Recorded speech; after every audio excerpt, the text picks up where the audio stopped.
this is Dr. Kim Breeden again, and today we're going to talk about another common childhood malady, the dreaded vomiting and diarrhea bug.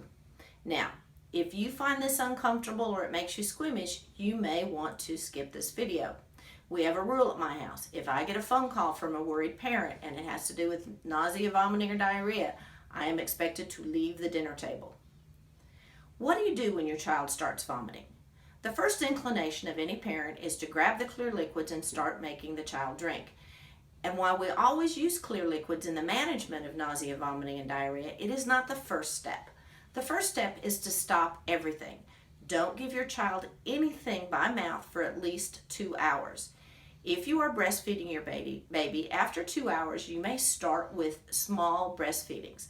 Nurse for 2 or 3 minutes, then wait for 10 or 15 minutes. Then let the baby nurse another 2 or 3 minutes and do the same thing, repeating about every 15 minutes for the first 2 to 3 hours. Breast milk is very safe and very effective in helping the baby bounce back from a vomiting and diarrhea episode.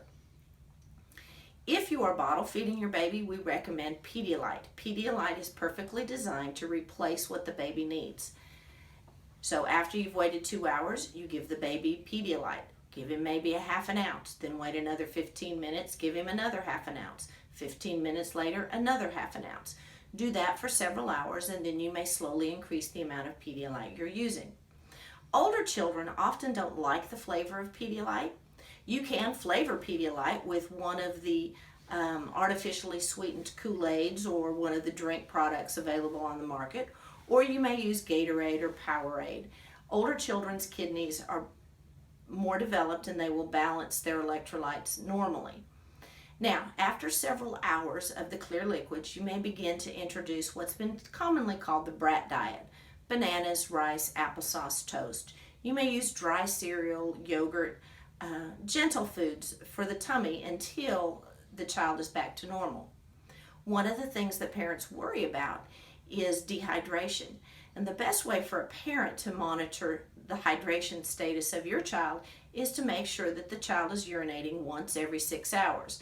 Now, I know you're used to changing a lot more diapers than that. You're used to your child running to the bathroom every 2 or 3 hours if they're drinking well.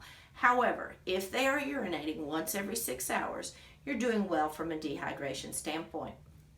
Now, often after vomiting starts, the child will then develop diarrhea.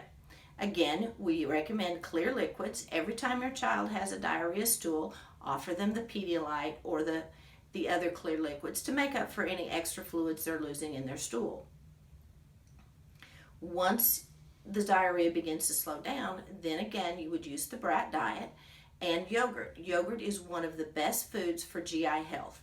It has what we call probiotics in the yogurt, and the yogurt will help the GI tract recover and bounce back to normal health quicker than anything else we can do.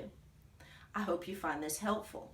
However, as before, if you have any questions, please feel free to call us.